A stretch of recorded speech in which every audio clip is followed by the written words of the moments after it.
ನಮಸ್ತೆ ಮಿತ್ರರೇ, ಇವತ್ತು ನಾನೊಂದು ತೆಂಗಿನ ತುರಿಯನ್ನು ಉಪಯೋಗಿಸಿ ಇಡ್ಲಿಯನ್ನು ಮಾಡಿದ್ದೇನೆ. ಇದನ್ನು ಇನ್ಸ್ಟೆಂಟ್ ಆಗಿ ಸಹ ಮಾಡಬಹುದು. ಇನ್ಸ್ಟೆಂಟ್ ಆಗಿ ಮಾಡಿದರೆ ನಾವು ಸ್ವಲ್ಪ ಸೋಡಾ ಯೂಸ್ ಮಾಡಬೇಕಾಗ್ತದೆ. ನಾನು ಏನು ಮಾಡಿದೆ ಹೇಳಿದೆ, ಇದನ್ನು ರಾತ್ರಿಯಲ್ಲಿ ಮಾಡಿಟ್ಟು ಅದನ್ನು ಫರ್ಮೆಂಟ್ ಮಾಡಿದ್ದೇನೆ. ಬಹಳ ಟೇಸ್ಟಿಯಾಗಿ ಬರ್ತದೆ ಮತ್ತು ಅಷ್ಟೇ ಸ್ಮೂತ್ ಆಗಿ ಸೇರ್ತದೆ. ಅದಕ್ಕೊಂದು ಕಾಂಬಿನೇಷನ್ ಆಗಿ ಒಂದು ನೀರುಳ್ಳಿಯ ಗೊಜ್ಜನ್ನು ಮಾಡಿದ್ದೇನೆ. ಬಹಳ ಟೇಸ್ಟಿಯಾಗಿ ಬರ್ತದೆ. ಅಥವಾ ಈ ಒಂದು ತೆಂಗಿನಕಾಯಿಯ ಇಡ್ಲಿ ಖಾಲಿ ಹೀಗೆ ಬೆಣ್ಣೆಯೊಂದಿಗೆ ಅಥವಾ ತುಪ್ಪದೊಂದಿಗೆ ತಿನ್ನಲಿಕ್ಕೆ ಸಹ ಬಹಳ ಚೆನ್ನಾಗಿ ಬರ್ತದೆ. ಖಾಲಿ ಮಕ್ಕಳು ಇದನ್ನು ಖಾಲಿ ಹೀಗೆ ಸಹ ತಿನ್ಬೋದು. ಹಾಗಿರುವಾಗ ಈ ರುಚಿಕರವಾದ ಒಂದು ತೆಂಗಿನಕಾಯಿಯ ಇಡ್ಲಿ ಹಾಗೂ ಈ ನೀರುಳ್ಳಿಯ ಗೊಜ್ಜನ್ನು ಹೇಗೆ ಮಾಡುವುದು ಎಂದು ನೋಡುವ ಮೊದಲು ಯಾರೆಲ್ಲ ನನ್ನ ಚಾನಲನ್ನು ನೋಡ್ತಿದ್ದೀರಿ, ಯಾರೆಲ್ಲ ಇನ್ನೂ ಸಬ್ಸ್ಕ್ರೈಬ್ ಮಾಡಿಲ್ಲ, ದಯವಿಟ್ಟು ಸಬ್ಸ್ಕ್ರೈಬ್ ಮಾಡಿ ಸಪೋರ್ಟ್ ಮಾಡಿ ಅಂತ ಹೇಳುತ್ತಾ ಬನ್ನಿ ಈ ರುಚಿಕರವಾದ ಇಡ್ಲಿಯನ್ನು ಹೇಗೆ ಮಾಡುವುದೆಂದು ನೋಡೋಣ. ವೀಕ್ಷಕರೇ, ಇವತ್ತು ತೆಂಗಿನಕಾಯಿಯ ಇಡ್ಲಿ ಮಾಡೋಣ. ತೆಂಗಿನಕಾಯಿಯನ್ನು ಬಳಸಿ ಮಾಡಿದಂಥ ಇಡ್ಲಿ. ಅದಕ್ಕೆ ನೋಡಿ, ಇದು ದಪ್ಪ ಅವಲಕ್ಕಿ 1 ಲೋಟಗಳಷ್ಟು ಬೇಕು. ಮತ್ತು ಅಕ್ಕಿ ತರಿ ಅಂದರೆ ಅಕ್ಕಿ ರವ ಏನಂತ ಕರಿತೇವೆ, ಅದು 2 ಲೋಟಗಳಷ್ಟು. 1 ಲೋಟ ದಪ್ಪ ಅವಲಕ್ಕಿ. ಇದನ್ನು ಮೊದಲಿಗೆ ಚೆನ್ನಾಗಿ ತೊಳೆದುಕೊಳ್ಬೇಕು. ಇದರಲ್ಲಿ ತುಂಬ ಕಸ ಕೊಳೆ ಅಂದರೆ ಕಪ್ಪು ಕಪ್ಪು ಇರ್ತದೆ. ಎಷ್ಟು ನಾವು ಚೆನ್ನಾಗಿ ಕ್ಲೀನ್ ಮಾಡಿ ಇದನ್ನು ನಾವು ಒಂದು 2 ಗಂಟೆಗಳ ಕಾಲ ನೆನೆಸ್ಕೊಟ್ಟಿಡೋಣ. ಅದೇ ರೀತಿ ಈಗ ಇದನ್ನು ನಾನು ಚೆನ್ನಾಗಿ ತೊಳೆದು ನೆನೆಸ್ತೇನೆ. ಈ ಅಕ್ಕಿ ರವವನ್ನು ಸಹ ಹಾಗೆ ಒಂದು ಸ್ವಲ್ಪ ತೊಳೆದು ಒಳ್ಳೆ ನೀರು ಹಾಕಿ ತೊಳೆದು 3 ಸರ್ತಿ ಇದನ್ನು ಸಹ ತೊಳಿತೇನೆ. ಇದನ್ನು 3 ಸರ್ತಿ ತೊಳೆದುಕೊಂಡು ಮತ್ತೆ ತೊಳೆದು ತರ್ತೇನೆ ನಾನು. ಈಗ 2 ಸಹ ಚೆನ್ನಾಗಿ ತೊಳೆದು ತಂದೆ. ನೋಡಿ, ಈಗ ಇದಕ್ಕೆ ಮುಳುಗುವಷ್ಟು ನೀರನ್ನು ಹಾಕೊಳ್ಳೋಣ. ಇದಕ್ಕೆ ಸಹ ಹಾಗೆ ಇದು ಮುಳುಗುವಷ್ಟು ನೀರನ್ನು ನೋಡಿ, ಇಷ್ಟಿಷ್ಟು ನೀರನ್ನು ಹಾಕಿ ಒಂದು 2 ಗಂಟೆಗಳ ಕಾಲ ನೆನೆಸಿಡೋಣ ಮುಚ್ಚಿಟ್ಟು. ಇನ್ನು 2 ಗಂಟೆಗಳ ನಂತರ ನಮ್ಮ ಕೆಲಸ. ವೀಕ್ಷಕರೇ, 2 ಗಂಟೆಗಳ ಕಾಲ ನೆನೆಸಿಟ್ಟಂತಹ ಅವಲಕ್ಕಿ ನೋಡಿ ಹೇಗೆ ಆಗಿದೆ ನೋಡಿ. ಈಗ ಇಲ್ಲಿ ಅಕ್ಕಿ ತರಿ, ಅಕ್ಕಿ ರವ ಏನು ಹೇಳ್ತೇವೆ ಅದು ಸಹ ಉಂಟು ಇಲ್ಲಿ. ಈಗ ಇದನ್ನು ಚೆನ್ನಾಗಿ ಹಿಂಡಿಕೊಂಡು, ಸ್ವಲ್ಪ ಸಹ ನೀರು ನಾವು ಹಾಕೊಳ್ಳಿಕ್ಕಿಲ್ಲ, ಒಂದು ಮಿಕ್ಸಿ ಜಾರನ್ನು ತೆಗೆದುಕೊಂಡು ಏನು ನೀರಿಲ್ಲದ ಹಾಗೆ ಹಿಂಡಿಕೊಂಡು 1:2 ನಾನು ತೆಗೆದುಕೊಂಡದ್ದು. 1 ಕಪ್ ಗ್ಲಾಸ್ನಷ್ಟು ಅವಲಕ್ಕಿ, 2 ಗ್ಲಾಸ್ನಷ್ಟು ಅಕ್ಕಿ ತರಿ, ಅಕ್ಕಿ ರವ ಏನು ಹೇಳ್ತೇವೆ ಅದು ಸಹ. ಇದೆಲ್ಲ ಹಾಕಿದ ಮೇಲೆ ಇದಕ್ಕೆ ನಾವು ನೋಡಿ 1 ಬೌಲ್ನಷ್ಟು, 1 ಗ್ಲಾಸಿನಷ್ಟು ತೆಂಗಿನ ತುರಿ, ತೆಂಗಿನ ತುರಿಯಲ್ಲೇ ಮಾಡುವಂತಹ ತೆಂಗಿನ ತುರಿಯ ಇಡ್ಲಿ ಇವತ್ತು. ಈಗ ಇದಕ್ಕೆ 1 ಗ್ಲಾಸ್ನಷ್ಟು ಮೊಸರನ್ನು ಹಾಕೊಳ್ತಿದ್ದೇನೆ. ಇಷ್ಟನ್ನೀಗ ನಾವು ಚೆನ್ನಾಗಿ ಗ್ರೈಂಡ್ ಮಾಡಿ ತರ್ತೇನೆ ನಾನು. ವೀಕ್ಷಕರೇ, ಇಲ್ಲಿ ನೋಡಿ ಗ್ರೈಂಡ್ ಮಾಡಿ ಆಯಿತು. ಈಗ ಇದನ್ನೊಂದು ಒಳ್ಳೆ ಒಂದು ಪಾತ್ರೆಗೆ ಶಿಫ್ಟ್ ಮಾಡ್ಕೊಳ್ಳೋಣ. ನೋಡಿ, ಇಷ್ಟು ದಪ್ಪದಲ್ಲಿ ಇರಬೇಕು ಇದು. ಈಗ ನಾನು ರಾತ್ರಿ ಮಾಡಿ ಇಟ್ಟುಕೊಳ್ತಿದ್ದೇನೆ. ಸಪೋಸ್ ನೀವು ಇನ್ಸ್ಟೆಂಟ್ ಆಗಿ ಮಾಡೋದಾದರೆ ಬೆಳಿಗ್ಗೆ ಒಂದು 2 ಗಂಟೆಗಳ ಮೊದಲು ಎದ್ದ ಕೂಡಲೇ ಈ ಅಕ್ಕಿ ತರಿ ಮತ್ತು ಅವಲಕ್ಕಿಯನ್ನು ನೆನೆಸಿಟ್ಟು ಮತ್ತೆ ಒಂದು 8 ಗಂಟೆ ಆಗುವಾಗ ಇದನ್ನು ಮಾಡಿ ಮತ್ತೆ ಅದನ್ನು ಮತ್ತೆ ಸ್ವಲ್ಪ ಒಂದು 2 ಗಂಟೆಗಳ ಕಾಲ ಫರ್ಮೆಂಟೇಷನ್ಗೆ ಇಡಬೇಕಾಗ್ತದೆ. ಅದಕ್ಕೋಸ್ಕರ ನಾನು ರಾತ್ರಿ ಮಾಡಿಟ್ಟು ರಾತ್ರಿ ಫರ್ಮೆಂಟೇಷನ್ಗೆ ಇಡ್ತೇನೆ. ನಿಜವಾಗಿ ಇದು ಫರ್ಮೆಂಟ್ ಆಗುವಂಥದ್ದಲ್ಲ, ಮಾಡಬೇಕಂತ ಏನಿಲ್ಲ, ಸೀದಾ ಇನ್ಸ್ಟೆಂಟ್ ಆಗಿ ಸಹ ಮಾಡ್ಕೊಳ್ಬೋದು. ಆದರೆ ನಾನೀಗ ರಾತ್ರಿ ಮಾಡ್ತಾ ಇದ್ದೇನೆ. ಈಗ ಇಷ್ಟು ನೋಡಿ ಹೀಗೆ ಆಯಿತು ನಾವು ಮಾಡಿಕೊಂಡ ಅವಲಕ್ಕಿ, ತೆಂಗಿನ ತುರಿ ಮತ್ತು ಮೊಸರು. ಈಗ ಇಲ್ಲಿ ನೋಡಿ, ಈ ನೆನೆಸಿಟ್ಟಂತಹ ಇದರಲ್ಲಿ ಒಳ್ಳೆ ನೀರನ್ನೆಲ್ಲ ತೆಗೆದುಕೊಳ್ಳೋಣ ನಾವು. ನೋಡಿ, ಅವಲಕ್ಕಿಯ ನೀರಿಗೆ ಈ ನೀರನ್ನು ಎಲ್ಲ ಬಸಿಕೊಳ್ಳೋಣ. ಬಹಳ ಸುಲಭವಾಗಿ ಮಾಡುವಂಥದ್ದು. ಬೆಳಿಗ್ಗೆ ಸಹ ಮಾಡ್ಬೋದು, ಆದರೆ ಬೆಳಿಗ್ಗೆ ಅದು ಸ್ವಲ್ಪ ನಮಗೆ ಗಡಿಬಿಡಿ ಆಗ್ತದೆ. ಅದಕ್ಕೋಸ್ಕರ ಅದು ಸಹ ಕೆಲಸಕ್ಕೆ ಹೋಗೋರಿಗೆ ಗಡಿಬಿಡಿ ಆಗ್ತದೆ. ನೋಡಿ, ಇದನ್ನೀಗ ಹೀಗೆ ಹಿಂಡಿಕೊಂಡು, ಸ್ವಲ್ಪ ಸಹ ನೀರು ಇರಬಾರ್ದು, ನೀರು ಹಾಕಲಿಕ್ಕಿಲ್ಲ, ಇದಕ್ಕೆ ಹಾಕ್ಕೊಳ್ಬೇಕು ಅಕ್ಕಿ ತರಿಯನ್ನು. ಅಕ್ಕಿ ರವ ಏನು ಹೇಳ್ತೇವೆ ನೋಡಿ, ಅದನ್ನು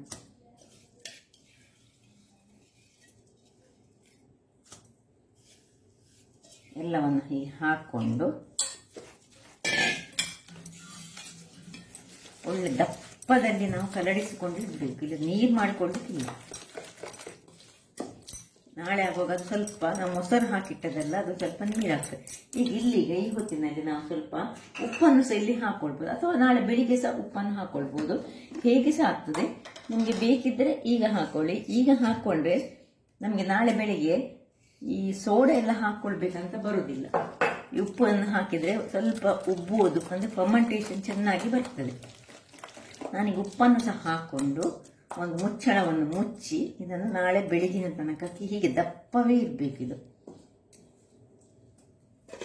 ಇದೊಂದು ಮುಚ್ಚಳವನ್ನು ಮುಚ್ಕೊಳ್ಳೋಣ. ಮತ್ತೆ ಒಂದು ಬಟ್ಟೆಯನ್ನು ಕಟ್ಟಿ ನಾಳೆ ಬೆಳಿಗ್ಗೆ ಇದರದ್ದು ಹೇಗೆ ಫರ್ಮೆಂಟ್ ಆಗಿದೆ ಅಂತ ನೋಡ್ಕೊಳ್ಳೋಣ. ವೀಕ್ಷಕರೇ, ಈಗ ಬೆಳಿಗ್ಗೆ ಆಗಿದೆ, ನೋಡುವ ಹೇಗೆ ಆಗಿದೆ ಅಂತ ನೋಡುವ. ಸಪೋಸ್ ನೀವು ಆಗಾಗಲೇ ಮಾಡೋದಾದ್ರೆ ಇದಕ್ಕೆ ಸ್ವಲ್ಪ ಈಸ್ಟ್ ಅನ್ನು ಹಾಕೊಂಡ್ರೆ ಆಯ್ತು. ನೋಡಿ ಹೇಗೆ ತುಂಬಾ ಏನು ಉಬ್ಬಿ ಬರುವುದಿಲ್ಲ, ಇದು ಈ ರೀತಿಯಾಗಿ ಬಂದಿದೆ. ಇದಕ್ಕೆ ಸ್ವಲ್ಪ ಬೇಕಿದ್ರೆ ಸಕ್ಕರೆಯನ್ನು ಸೇರಿಸ್ಕೊಳ್ಬಹುದು ನೀವು. ನಾನು ಉಪ್ಪು ಆಲ್ರೆಡಿ ಮೊದಲೇ ನಿನ್ನೆ ಮಾಡುವಾಗಲೇ ಸೇರಿಸ್ಕೊಂಡಿದ್ದೇನೆ. ಸೊ ನೋಡಿ ಸ್ವಲ್ಪ ಈ ರೀತಿಯಲ್ಲಿ ಬರ್ತದೆ. ಇದಕ್ಕಿಂತ ನೀರಾಗಬಾರ್ದು, ಇಷ್ಟು ದಪ್ಪದಲ್ಲಿ ನಮಗೆ ಬೇಕು. ಇಲ್ಲಿ ಒಂದು ಗ್ಯಾಸ್ ಅನ್ನು ಉಳಿಸ್ಕೊಂಡು ಸ್ಟೀಮರ್ ಅನ್ನು ಇಟ್ಕೊಳ್ಳೋಣ. ಸ್ಟೀಮರ್ ಬಿಸಿ ಆಗುವಾಗ ಇಲ್ಲಿ ನಾವು ಇಡ್ಲಿಯ ತಟ್ಟೆಗಳಿಗೆ ಸ್ವಲ್ಪ ಎಣ್ಣೆಯನ್ನೆಲ್ಲಕ್ಕೆ ಸಹ ನಾನು ಸವರಿಕೊಳ್ತೇನೆ.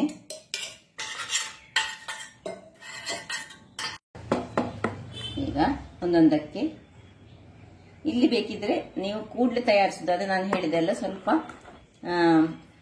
ಸೋಡಾ ಖಾರ ಅಥವಾ ಏನೋ ಫ್ರೂಟ್ ಸಾಲ್ಟ್ ಉಂಟಲ್ಲ ಅದನ್ನು ಹಾಕೊಳ್ಬಹುದು. ಇದೇನು ತುಂಬಾ ಇದು ಹಾಕಿದ್ರೆ ಅದು ಹಾಕಿದ್ರೆ ಸ್ವಲ್ಪ ಉಬ್ಬಿ ಬರ್ತದೆ, ಇಲ್ಲದಿದ್ರೆ ಅಷ್ಟೊಂದು ಉಬ್ಬಿ ಬರುವುದಿಲ್ಲ.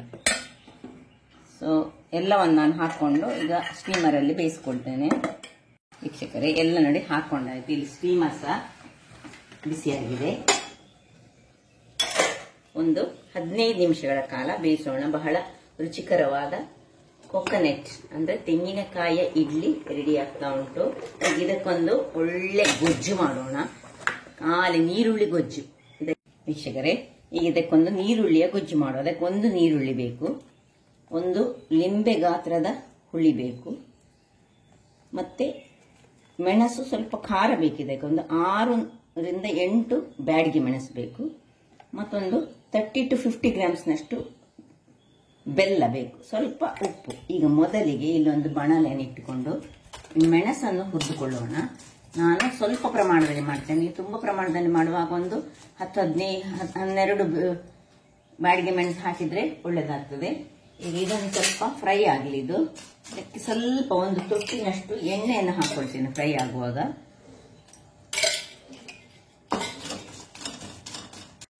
ಓಕೆ, ಇಷ್ಟು ಫ್ರೈ ಆದ್ರೆ ಸಾಕು. ನೋಡಿ ಒಳ್ಳೆ ಕಲರ್ ಬರಬೇಕು. ಇದು ಸರಿ ಅಂದ್ರೆ ಅದು ಉಬ್ಬಿ ಬರಬೇಕು. ಉಬ್ಬಿ ಬಂದ್ರೆ ಅದು ಆಯ್ತು ಅಂತ ಹೇಳಿ ಅರ್ಥ. ಸಾಕು, ನಾನೀಗ ಆಫ್ ಮಾಡ್ಕೊಳ್ತಿದ್ದೇನೆ. ಅದರ ತೊಟ್ಟಿಗೆ ತೆಗಿಲಿಕ್ಕೆ ಉಂಟು ನಮ್ಗೆ. ಇಲ್ಲಿ ನೋಡಿ, ಈ ಒಂದು ಹುಳಿಯನ್ನು ಇದಕ್ಕೆ ಸ್ವಲ್ಪ ನೀರನ್ನು, ಒಂದು ದೊಡ್ಡ ಲಿಂಬೆ ಗಾತ್ರದ ಹುಳಿ ಬೇಕು ನಮಗೆ. ಇದು ನಾವು ನೀರುಳ್ಳಿಯ ಗೊಜ್ಜು ಮಾಡ್ತಿದ್ದೇವೆ ಅಂದ್ರೆ ಅದಕ್ಕೆ ಹುಳಿ ಅಗತ್ಯ ಉಂಟು. ಇದರಲ್ಲಿ ಒಳ್ಳೆ ಕಿವುಚಿ ಇದರದ್ದು ನಾನೀಗ ನೀರನ್ನು ತೆಗೆದುಕೊಂಡು ನಿಮಗೆ ತೋರಿಸ್ತೇನೆ. ವೀಕ್ಷಕರೇ, ಇಲ್ಲಿ ಹುಳಿ ರೆಡಿಯಾಗಿದೆ. ಇಲ್ಲಿ ನೋಡಿ ಬೆಲ್ಲವನ್ನು ನಾನು ಗುದ್ದಿಕೊಂಡಿಟ್ಟುಕೊಂಡಿದ್ದೇನೆ. ಈಗ ನೀರುಳ್ಳಿಯನ್ನು ಸಣ್ಣದಾಗಿ ಚಾಪ್ ಮಾಡ್ಕೊಳ್ತೇನೆ.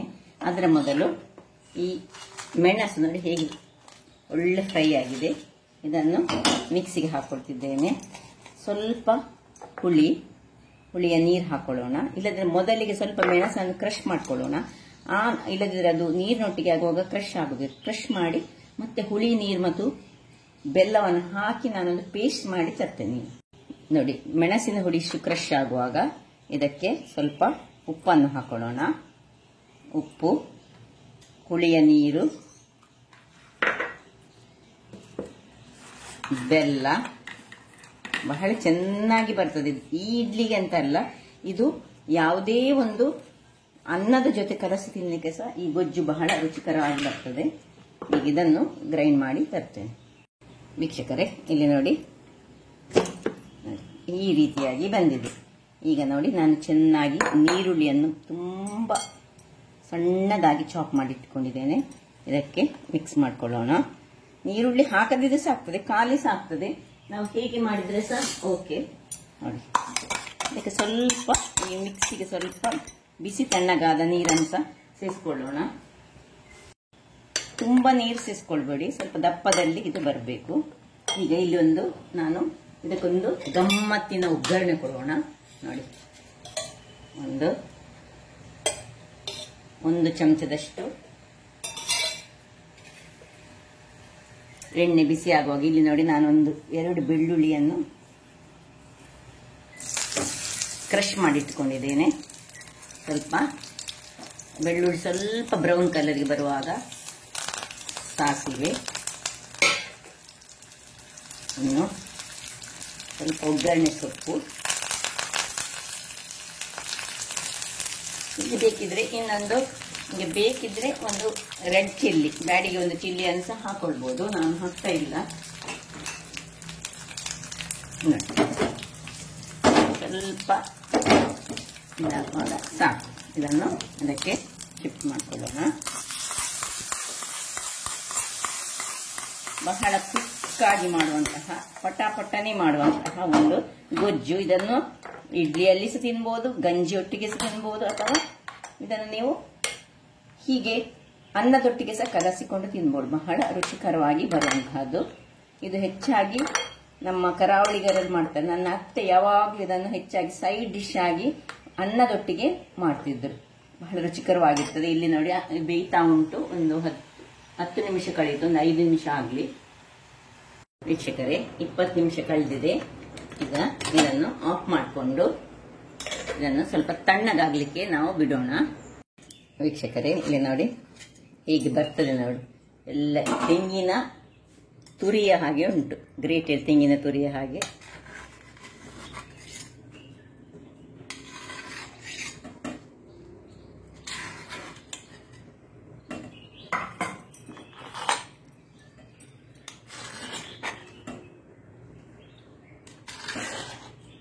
ನೋಡಿದ್ರಲ್ಲ ವೀಕ್ಷಕರೇ, ನೋಡಿ ಏನ್ ಚೆನ್ನಾಗಿ ಬಂದಿದೆ. ನೋಡಿ ಎಷ್ಟು ಸ್ಮೂತ್, ಮೃದುವಾಗಿ ಉಂಟು. ಬಹಳ ಚೆನ್ನಾಗಿ ಬರ್ತದೆ. ಅದರೊಟ್ಟಿಗೆ ಬೇಕಿದ್ರೆ ಹೀಗೆ ಕೊತ್ತಂಬರಿ ಸೊಪ್ಪಿನ ಚಟ್ನಿ ಸಹ ನಾನು ಮಾಡಿದ್ದೀನಿ, ಅದು ಸಹ ಮಾಡಬಹುದು.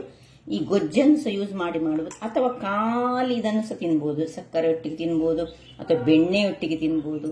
ಯಾವುದೇ ಒಂದು ಇದು ಇದಕ್ಕೆ ಸೂಟ್ ಆಗ್ತದೆ. ಇದು ನೋಡಿ, ಈ ಒಂದು ಗೊಜ್ಜು ಉಂಟಲ್ಲ, ಈರುಳ್ಳಿ ಗೊಜ್ಜು ಬಹಳ ಟೇಸ್ಟ್ ಆಗಿ ಬರ್ತದೆ. ಅನ್ನದೊಟ್ಟಿಗೆ ಕಲಸಿ ತಿನ್ನಲಿಕ್ಕೆ ಒಂದು ಹಿಂದಿನ ಕಾಲದಲ್ಲಿ ಏನು ಪದಾರ್ಥ ಇಲ್ಲದಾಗ ಇದನ್ನು ಹೆಚ್ಚಾಗಿ ಮಾಡ್ತಿದ್ರು. ಹಾಗಾದ್ರೆ ನನ್ನ ಈ ಕುಕಿಂಗ್ ಚಾನಲ್ ನಿಮ್ಗೆ ಇಷ್ಟ ಆದರೆ ಬೋಳೂರು ಸುವರ್ಣ ಚಾನಲನ್ನು ಲೈಕ್ ಮಾಡಿ, ಶೇರ್ ಮಾಡಿ ಹಾಗೂ ಸಬ್ಸ್ಕ್ರೈಬ್ ಮಾಡಿ. ಹಾಗೂ ನನ್ನ ಇನ್ಸ್ಟಾಗ್ರಾಮ್ ಪೇಜನ್ನು ಫಾಲೋ ಮಾಡಿ. ಧನ್ಯವಾದಗಳು.